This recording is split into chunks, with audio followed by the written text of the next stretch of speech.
It's 3:00 something a.m. in the morning. I'm exhausted. And I guess this is the first time ever that I have made a video with my glasses on. Oh my gosh, I'm exhausted. So about 30 minutes to 40 minutes ago, my baby just started crying. And I have the monitor on, so that would wake me up. And when he has like a real cry, not like sometimes, you know, he'll make like little muffled sounds in his sleep. At this point on, I already know which is a real cry and which is just like a little bit of like sleeping sounds.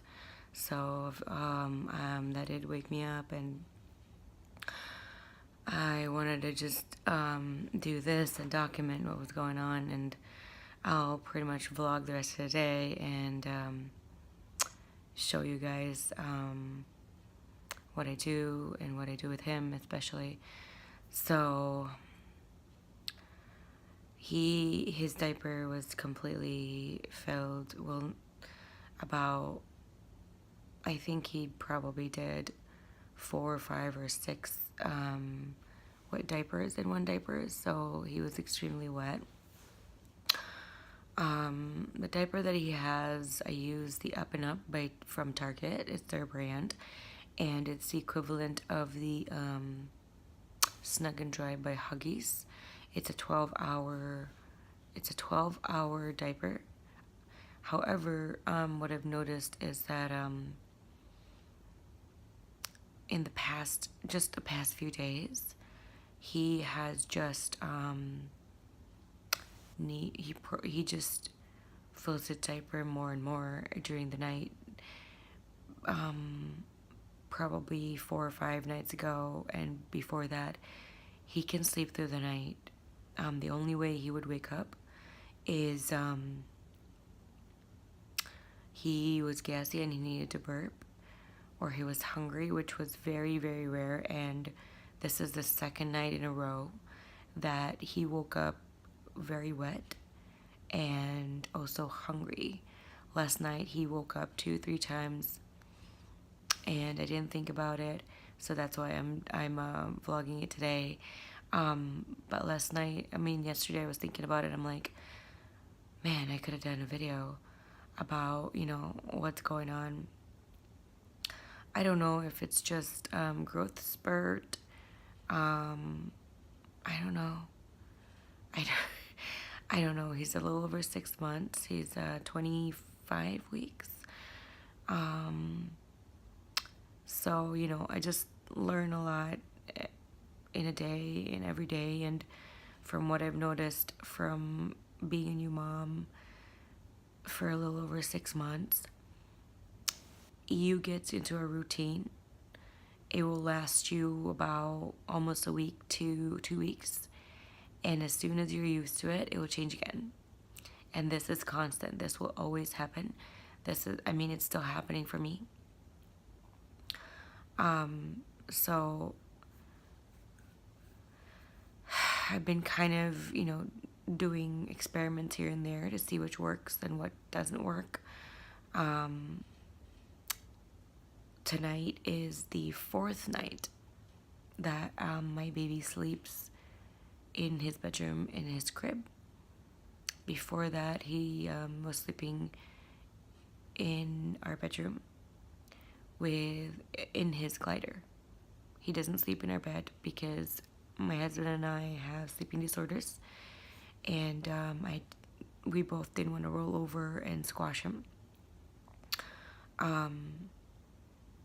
And he's been safe. You know, a lot of people have concerns about, oh, you can't put a baby in the glider, you know, that type of thing. You can only put a baby a few hours in the glider and stuff like that. It's worked for us. There hasn't been an issue. We've always been very careful. So don't worry about that. So before that, for about 4 or 5, I think about 5 months, my baby and I have been sleeping in the living room. This was when I was still pumping, and it was more convenient because all my stuff was in the living room. And when I would wake up, he would just be right there in the same room as me instead of in his room, because when we came home from the hospital, he was sleeping in his room. And he really should have just stayed there, but we were paranoid about SIDS. And if I knew then what I know now, I probably should have just let him sleep in his room and just tucked him in like 3 parts of the bed with a really warm blanket. But, you know, we were just overly cautious and we didn't want to do that. So sleeping in the living room was the best thing for us for about 5 months. And I was just getting sick of sleeping on the couch. At some point, I was able to convince my husband to take the glider in our bedroom, and that lasted for a few weeks, probably 2 weeks. And it's been 4 nights that my baby sleeps in his bed, in his room, in his crib, successfully overnight. Well, technically it's the 4th night he slept in there, but overnight completely it's the 3rd night, because the first night I caved in and he was crying, and I caved in and I was extremely tired. I was spent, and so I put him in the glider again the first night. After a few hours in his crib, he was crying, and I couldn't soothe him, and I was so exhausted. So I put him in the glider, and that was the first night. He slept in his crib a few hours, and the rest was in her room. And now today would be night 4, but a 3rd night to fully really sleep in his bed. Even if he woke up in the middle of the night, I had to feed him or change him, I would still put him in his bed, and he slept through. So I don't know. I think the only people that can relate to this kind of situation are moms, especially, and other parents that haven't been getting their babies to sleep or their children to sleep in their bedroom, in their crib, in their bed, because they haven't been sleeping there. And 3-4 days is, I think, a big victory for me. I have been doing that by myself. My husband has just been worried, and I've just been doing it by myself. He hasn't been, he would tuck him in, but for the past 2 days, it's just been me. The first night, he wasn't a part of it. The second night, he was, but he just wasn't comfortable, and he dealt with it, but he wasn't supportive, and he wasn't really confident about it. He was overly paranoid and overly concerned about the SIDS issue. But after that, when he saw I was okay and, you know, it wasn't putting our baby in danger, he's fine with it. He's a lot more comfortable with it. Like tonight, he was helping me looking for a better blanket for our baby. So, yeah, I will, I'm pretty happy about it. I'm pretty happy about it. So I'm going to continue with the rest of my day with my baby, about probably feeding about solids. So I'll see you guys later.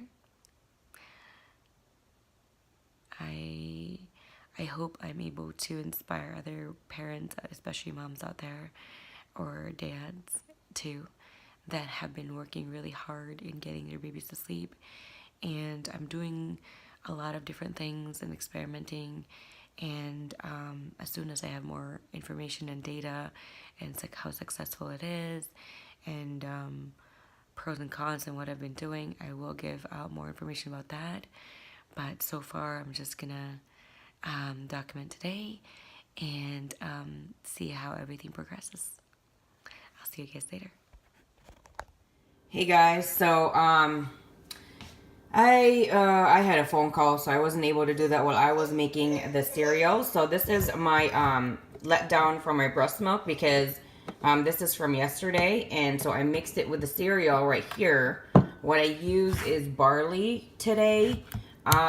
So my baby has now passed barley for how many days, and then oatmeal for how many days.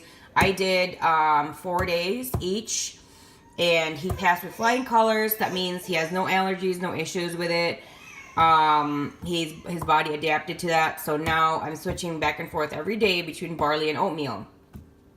And what I mix with my barley, which I use half a tablespoon of the barley. And then I add 3 scoops of half a tablespoon of the breast milk in the cereal, because he doesn't like it watery.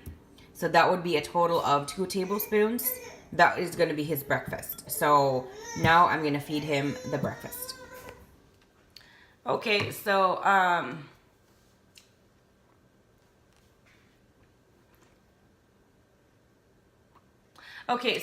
now I have the formula ready, because after his cereal, this is the cereal right here, I'm going to be feeding the formula. So I have his bib right here. This is silicone, and it does have a catcher in the bottom, and he is already hungry. I was just on the phone, and I'm sorry, baby. So it looks a little slightly watery, but it should be fine. I don't want it to be thicker than this, I guess. It's usually a total of 2 tablespoons, so that's like half a tablespoon of the dry cereal. And I add 3 scoops of half a tablespoon of breast milk. And that should be a total of 2 tablespoons. So that his is 1 meal.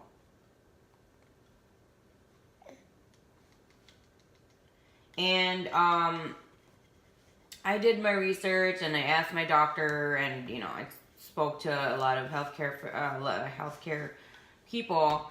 And just so you know, I'm pretty sure there are a lot of people that just think cereal might be able to replace if you're just doing formula, and formula is expensive, and if that cereal can just replace just the formula, and that's not really the case, because cereal really doesn't have a lot of nutrition in it.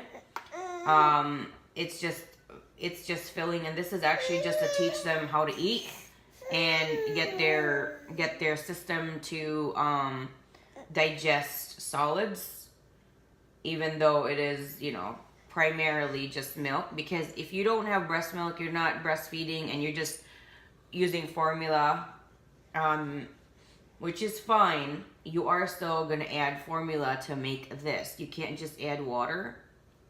You have to use formula, because there's really barely any nutrition in it. There is some nutrition, but not a lot. So you don't really base the entire meal just on the cereal alone. So today would be basically the first day that he will actually do the cereal for breakfast. Lunch would be vegetable, and the same vegetable would be for dinner, and I will document that later on for lunch and breakfast as well, so you guys can see what I do. The things that I use, I will link that down below if you are interested to see what I'm doing and what I'm using and all that. The spoon is Munchkin. I don't know if you guys can see that, but this is Munchkin, and it is a spoon that when it gets too hot, for now I haven't given my baby hot food, I haven't tried that yet. I might try that later on, but for right now, he's content with just cold. And I do worry about the nutritional content, because when you do heat something up, the nutrition, the vitamins, the minerals, and all that stuff is depreciated. And when you're doing the cereal, that it already says in the container that it's already cooked, so it doesn't really matter the temperature that you use. However, for the vegetables, you do have to cook them first. What we did was we boiled them. We didn't do the steam. I asked, please don't do that, sweetheart. I asked our doctor if it was okay to boil it or just put it in boiling water instead of steaming it. And also if it was okay to use flash frozen, which would be like frozen produce, just because everything is pretty much out of season. And when you do buy something that is out of season right now, there is a lot of chemicals in there. And organic doesn't mean that it's completely healthy. If you want to research about that, you can. Organic, just there's a lot of loopholes in organic, and it doesn't really mean what you think it means, or what I thought before. But then I did my own research about it, and organic doesn't really mean it's completely healthy. You know, they just want to slap that on. Organic can mean a lot of things, and they just want to slap that on there, and they want to charge more money. What you really want to look out for is like GMO. That will be growth. What is that? Growth something, like the hormones. That's the one you're really gonna look out with.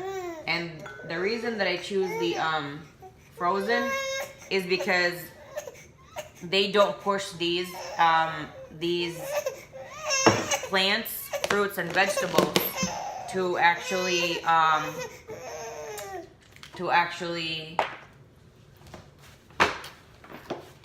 mature sooner than later.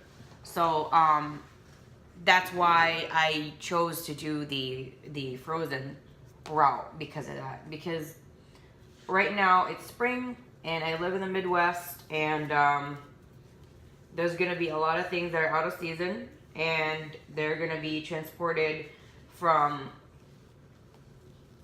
South America or Mexico or other places in the world. And what a lot of people don't know is when they harvest these are not ripe. They will transport these, and so as I was saying, someone called on the phone.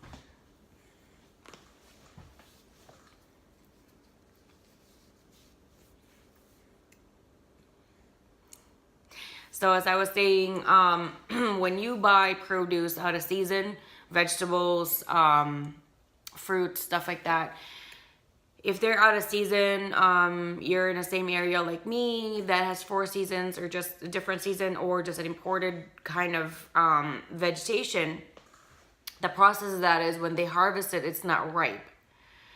And when they reach this, or like I think it's about few weeks to like 3 weeks before they reach destination, they will spray this chemical. I forgot the name.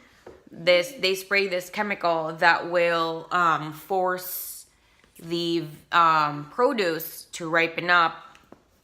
So when they hit the grocery stores, whatever store you're at, what will happen is they're already, I mean, when you notice, I don't know if you do, but if you've never tried any kind of like real farmer's market, I'm not talking about like the people that would pretend that they had a farm and they pretend that they sell these produce from their own farm, even though, well, that's a different story. But anyway, like real farmer's market, or you grow your own food, to actually know how long food really, fresh produce really deteriorates, you should grow your own food. Just test out even just once, and you're gonna see how slow that would really take. But when you buy these produce at the supermarket, what will happen is, because they are forced to ripen up or look ripe, the taste, the texture, and everything else isn't really 100% caught up to what the chemical has forced them to do. So sometimes when you eat like certain fruits, it's supposed to be sweet. It looks like it should be ripe, but it's not. And that's the reason why. So that's a big reason why I chose frozen food, because with the frozen food, they do wait for it to ripen up, because there's no need to transport that until it is actually harvested, bagged, froze, and then, you know, transported. But with a fresh produce, you know, there's a lot of chemicals involved, and I just didn't want to do that. I just didn't want to do that, especially, you know, feeding it for my baby. So those are my reasons why. If you're doing it, you know, a specific way that you prefer, there's no judgment on my end. It's just I am explaining why I am doing this for our life, for my baby, you know, all that stuff. It has nothing. I don't really. If you know, I'm not gonna be here and judge another parent and say what you're doing is wrong. No, this is my personal choice. This is my personal journey. This is what me and my husband talked about and have decided on. And so I'm just kind of giving you guys the reason why we did that. Right now he is eating his formula, and I should probably catch up with you guys when he's going to be doing his dinner meal. So I'll see you guys later. So this is my baby's lunch after breastfeeding. I just breastfed him. This is pureed spinach that we just pureed, I think it was 2 days ago. And I'm going to put 2 tablespoons worth in this latte cup, which is his bowl for now. And I will be feeding him pretty soon. I mean right now, actually.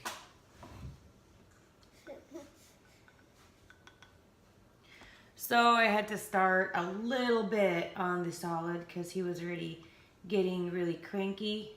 This is pureed spinach. So, it's technically, I guess, 3rd day he's had spinach, but the first 2 days he had it, it wasn't, this is the first time that he's gonna have 3 meals straight. It wasn't planned that way. It just, we were busy the past 2 days. I was busy, and there was just a lot going on. And that was why he wasn't able to do all that. But this was introduced to him 2 days ago. He did not have this for lunch 2 days ago. But this is the first day today that he had cereal for breakfast, which he should. The veggie for lunch, and the veggie for dinner. And this is the first vegetable he's ever tried. The next vegetable he's gonna have would be peas. But that would be, he's going to eat this for 4 or 5 days. No, don't do that, sweetheart. Yeah, we're not touching that. So, he doesn't really like the consistency of this. I think it's because it's a little more on the watery side. Come on. But all in all, he does eat it. I think he got used to, when my husband is home, he wants to feed him. And yesterday, I don't know why, but he kept doing this. Come on. Come on.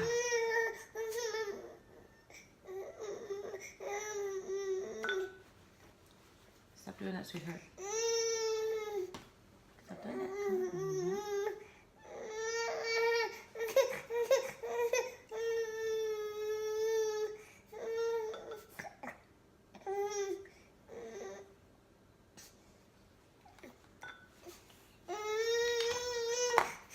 This is what I did, I think, yesterday.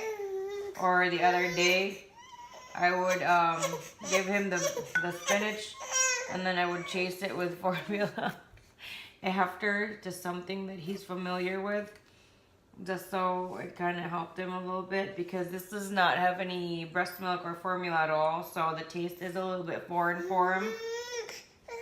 So we did not add formula in this concoction. This is just pure vegetable. There was some water in it. The water that we use to boil the vegetable in, which I did. I don't know if I talked about it earlier, but I'll just mention it. So when we did go to the doctor at his 6-month appointment, I did ask the doctor if that was okay. She said yes, that is definitely okay. She said as long as we're not pouring like a huge chunk of water, and it's the boiled water that we used, because it's already boiled water, and he's not drinking water by itself, then it should be fine. So the problem was my husband wanted to be the one doing the whole thing for now. He got pretty excited about it, and I think he used a lot too much of the water when we did the when we used our Ninja, I don't know what it's called. It's not a Ninja Bullet, because we have the blender and the processor. It's like the set that you get. You have like 6 different kinds of the Ninja Bullet, the cups. They're 2 per size. You get the pitcher and you get the food processor, and that's what we have. So we use the blender because I think my husband he said it might be best due to the vegetable that we were using, which is spinach, and spinach can be stringy.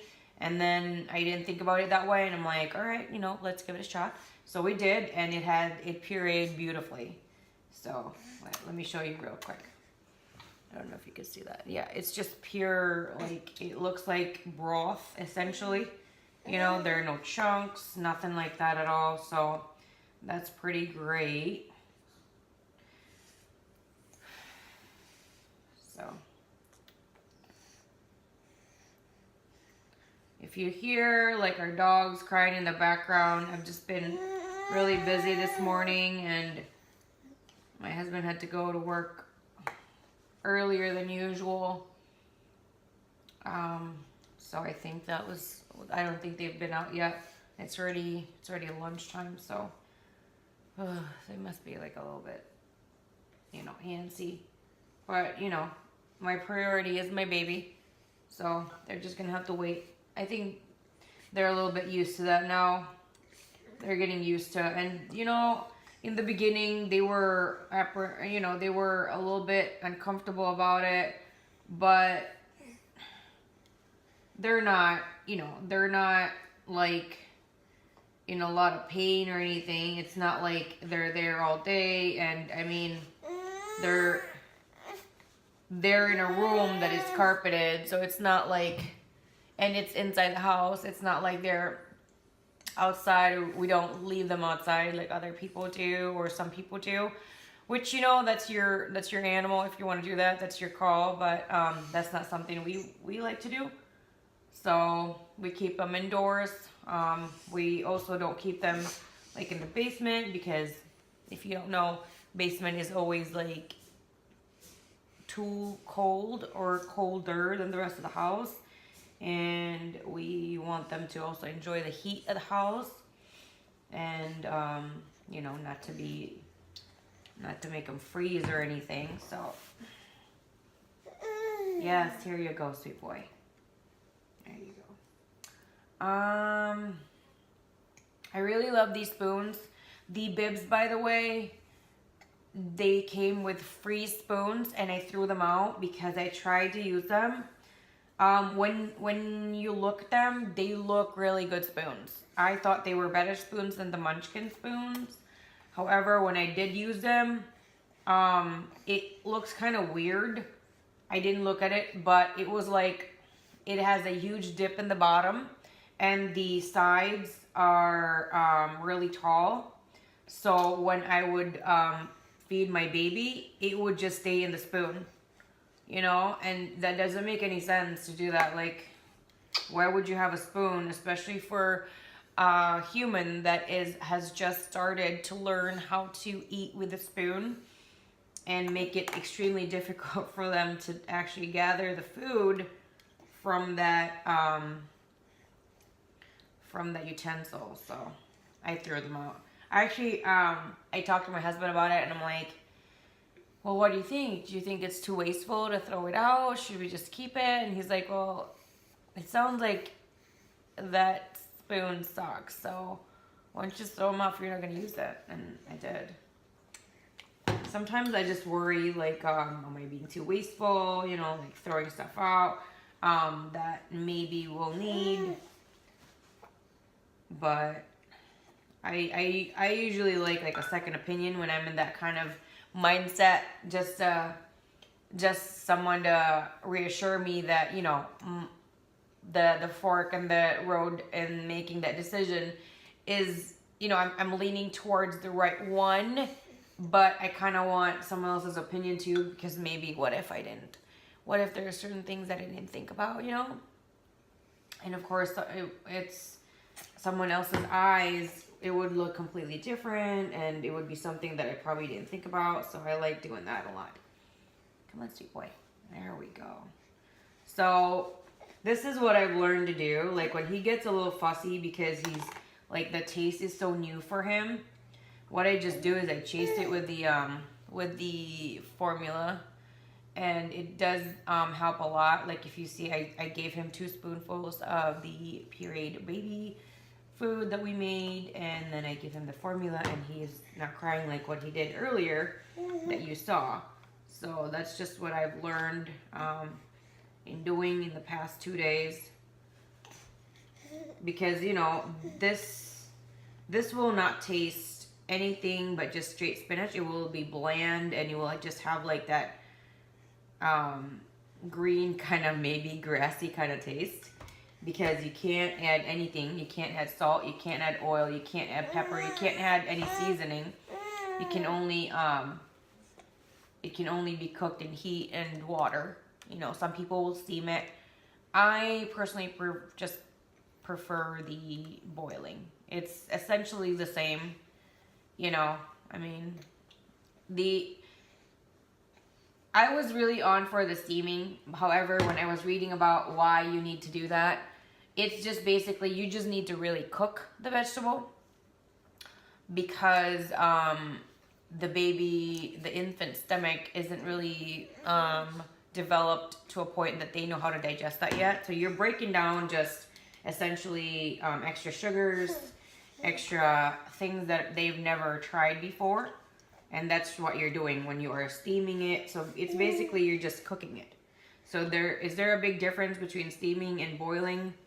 I did not see a big difference. I don't think it's that big of a difference at all. There might be slight difference in regards to nutrition. To be quite honest, when you are heating produce, you do lose about the same nutrition, and depending on the heat. And we did still use the water that we boiled the vegetable in to lubricate it when we were pureeing it. So the nutrients that did dissipate from the produce itself, it's still intact because we used the water. So to me, maybe it's a little bit more nutrition that way, because when you do steam it, and some people don't add the water that they used, obviously they just go straight for pureeing it. The difference with that is that the nutrition that actually dissipated from the vegetable, it's gone. It's not going to be added back unless you use the water you steam with, which I don't really know the chemical change about that with the water and the evaporation of all the nutrients that came from the vegetable being steamed to the water that the steam comes from. So I don't know about that. It's just, to me, You put the water, you boil the water, you add the vegetable in there, you cook it, and we cooked it like a couple minutes. You cook it, and then you use the same water, maybe not, obviously not all of it, but some of it, and so some of the nutrients is still retained with the puree. So that's why I really did choose to boil it rather than to steam it. I just wanted to verify with my doctor, and as soon as she said it was okay, I was just like, all right, then that's fine then. She was like, yes, that's completely fine. The way she explained it was, a lot of people, she said, the reason a lot of people prefer to just get the already pre-made baby food, or they steam the produce, is they believe that the water might endanger the baby. However, I didn't even tell her that we have reverse osmosis. She said, if you're already boiling the water when you're cooking the vegetable with the water, and you're using the same water, she said it's completely fine. So that's why I chose to boil the water. So I'm gonna finish up and feeding my baby here really quick, and we'll see you guys later. Bye. Thank you so much for watching my video. I hope you hit the like button, the subscribe button, as well as the bell, so you'll be notified every time I do have a new video uploaded. There should be links over here in regards to a few of my other videos, and I hope you do watch those as well.